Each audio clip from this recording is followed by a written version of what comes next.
Well, hello. Happy Saturday to you all.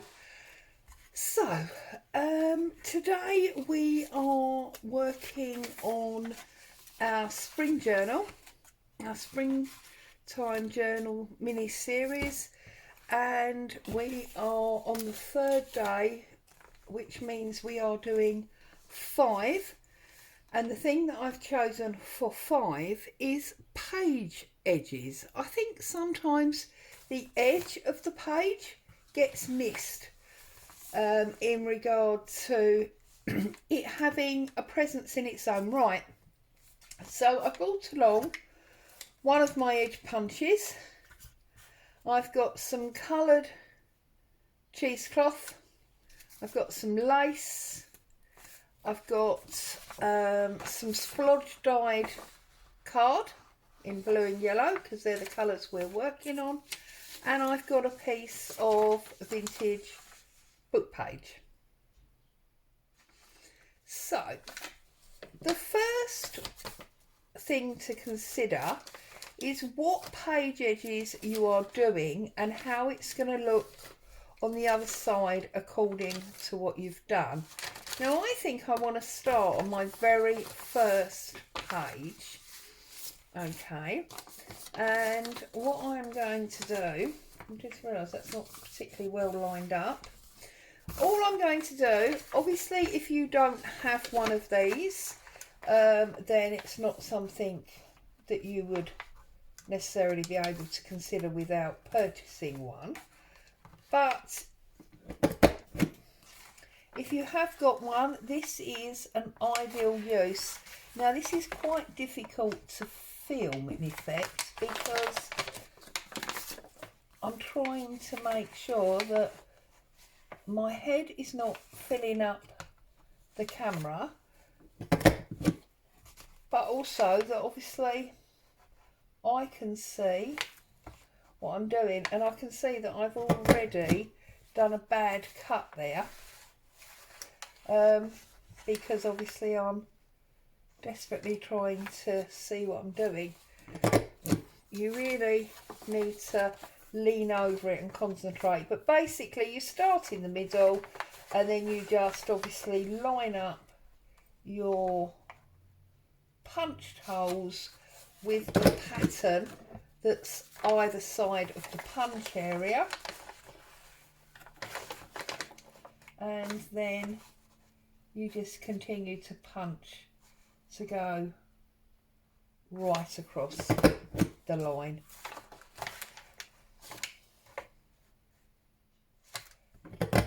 So it's just, you know, a few punches, but it does make a huge difference to the edge of the page, and it also makes it slightly smaller, shorter. So obviously also you can ink. Oh, we're using our blue inks, aren't we? Doop doop doop doop doop doop doop. So if I take the pad off of here, I've got a blue pad here. Let's pop that on there. And let's get our trusty blue ink out.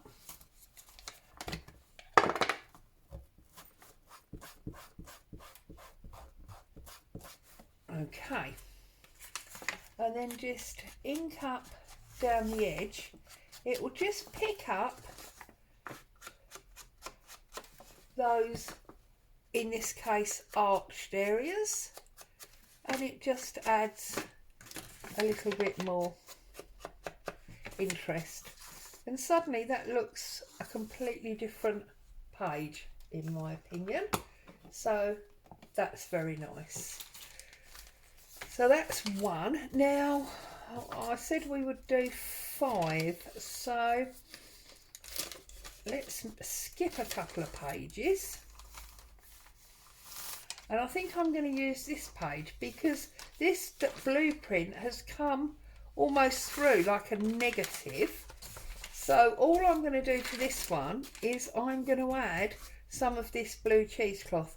And all I did to dye this was when I did my splodge printing with my spray, I just mopped up with this, and then obviously that gave me some lovely colourant onto my cheesecloth. Now let's just, what have I done with my glue book? Here's my glue book.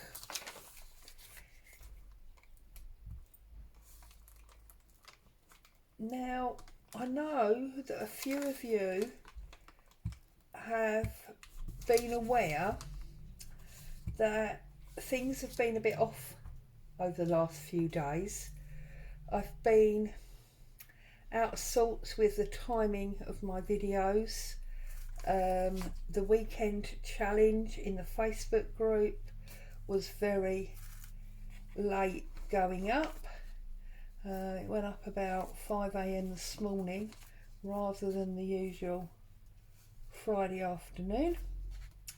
And also that I've been saying a number of things that haven't really been right. I told you that we were on winter time, whereas of course we're not, we're on summertime, and so on and so forth. I can't remember.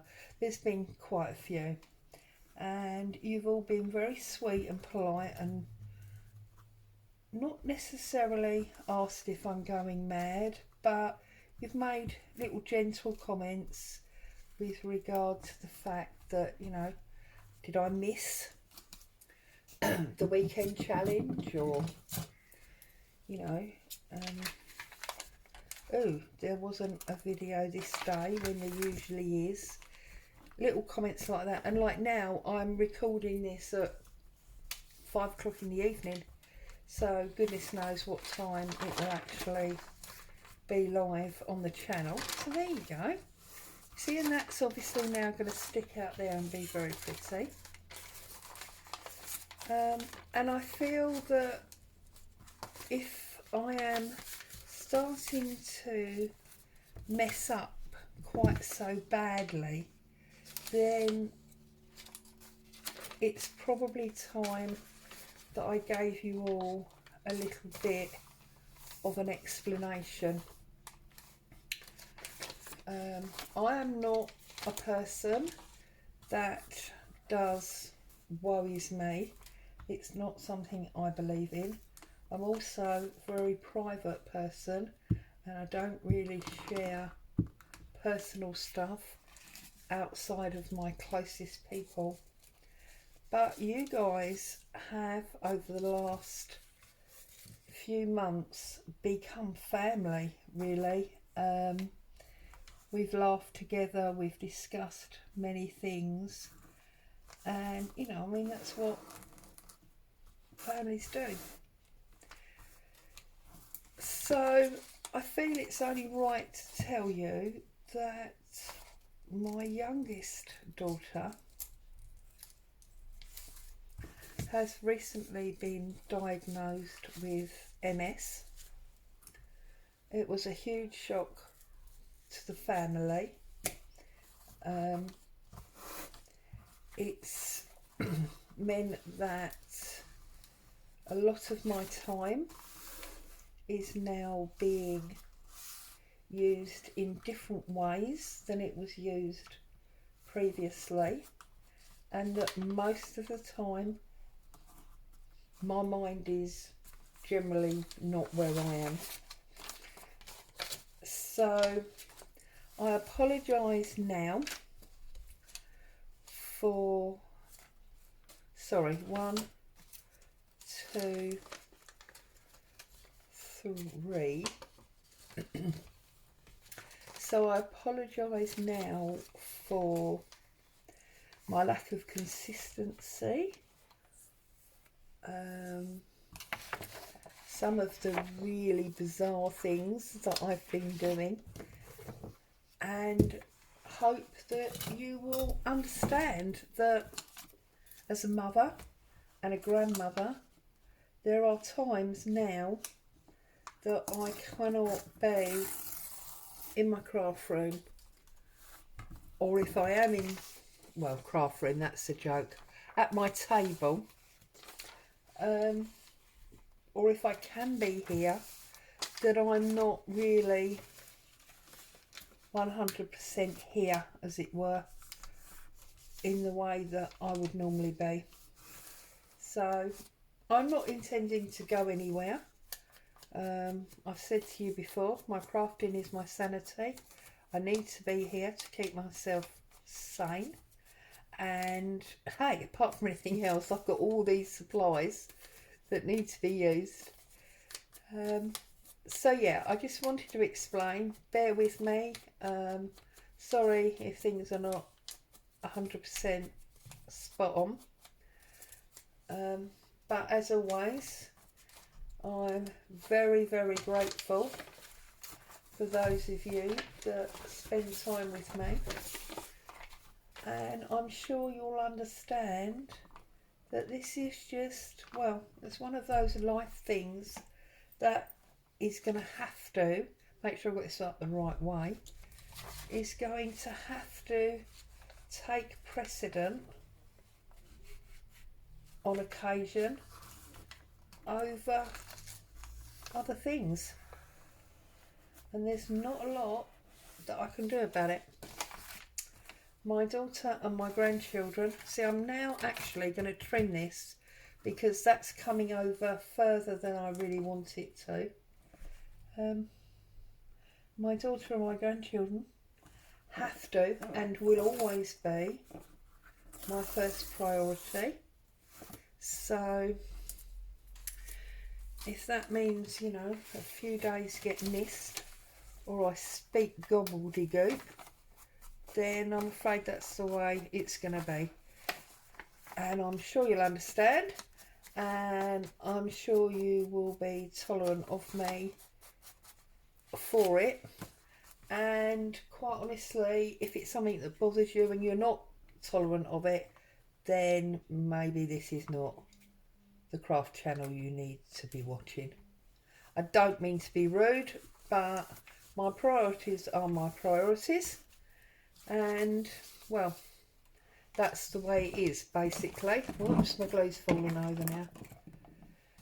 So anyway, enough of that. I've been doing this and not really talking or explaining, but then to be honest, it's not rocket science, is it? You've seen what I've been doing. And I'm sure you're all more than capable of producing it just from watching without me explaining. I'll talk over it briefly in a minute. So yeah, so there you go. But hey, the sun, I thought it was upside down for a minute. The sun is shining, we're moving slowly towards summer and things can only get cheerier and brighter.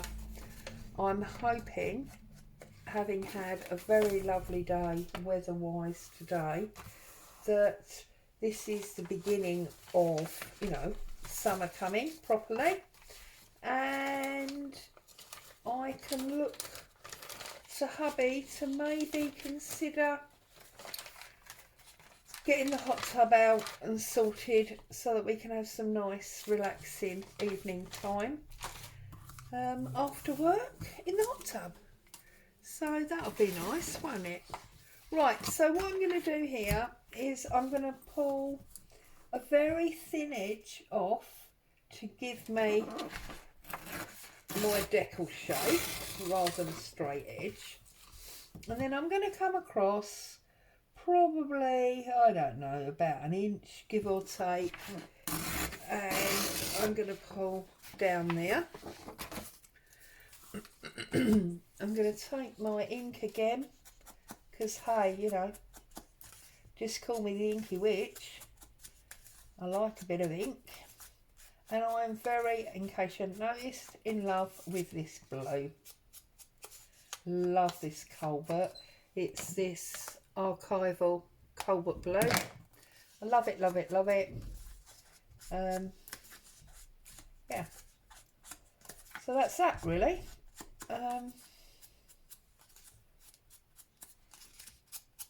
I love it, so I'm using it. Boom, boom. Right, where's my page gone? Are we doing this page? Yeah, we're doing this one. So again, I'm going to do a strip of glue down there. I'm going to add my card.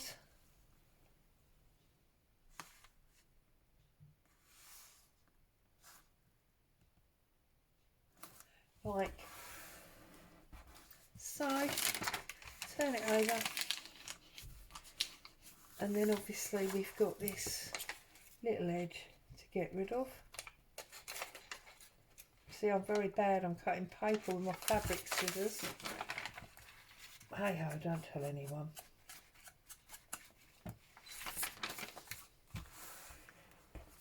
We got that one like that. So, if we have a little flick through. Now, so there's our first punched edge. That's edge number 1. Edge number 2 is our dyed cheesecloth. Edge number 3 is a strip of lace. Edge number 4 is, in this case, vintage book page. Could be any book page you wanted. And edge number 5 is this splattered card. Just gives us a little bit of difference on the edge when we look at our sides. Now obviously they are not the only edges you can use. I've not mentioned tabs. Now I know we're supposed to only be doing 5, but let's just do a little right, shall we? So obviously you can do tabs. They're the little stick out pieces. You could do a deckled edge. I mean, I always use this one, but if you were to use this page, this side of the ruler, you would get a much more emphasised pattern. Or of course you could tear it by hand, so you can tear it by hand, so we can tear edges. Excuse me. We can use fabric. I've shown you that before, where you wrap fabric round the edge. You could do a stitch pattern down the edge of your page. Could stitch all the way down the side of your page, yeah? Or you could do a ruffle, either paper or fabric. So there's my 5, and then there's another 5 for you, just to make the edges a little bit more interesting. So thank you for joining me. I'm sorry it wasn't quite the element of fun it always is. I just wanted to be open and honest and share that with you. So it's Saturday evening. Have a fantastic Sunday. I will be here tomorrow with the usual live, and I'll try and be a bit more upbeat for you, and we can have a good old chat. But obviously the live is not on YouTube, it is over on Facebook. Have a fantastic evening, and I'll see some of you tomorrow. Happy weekend.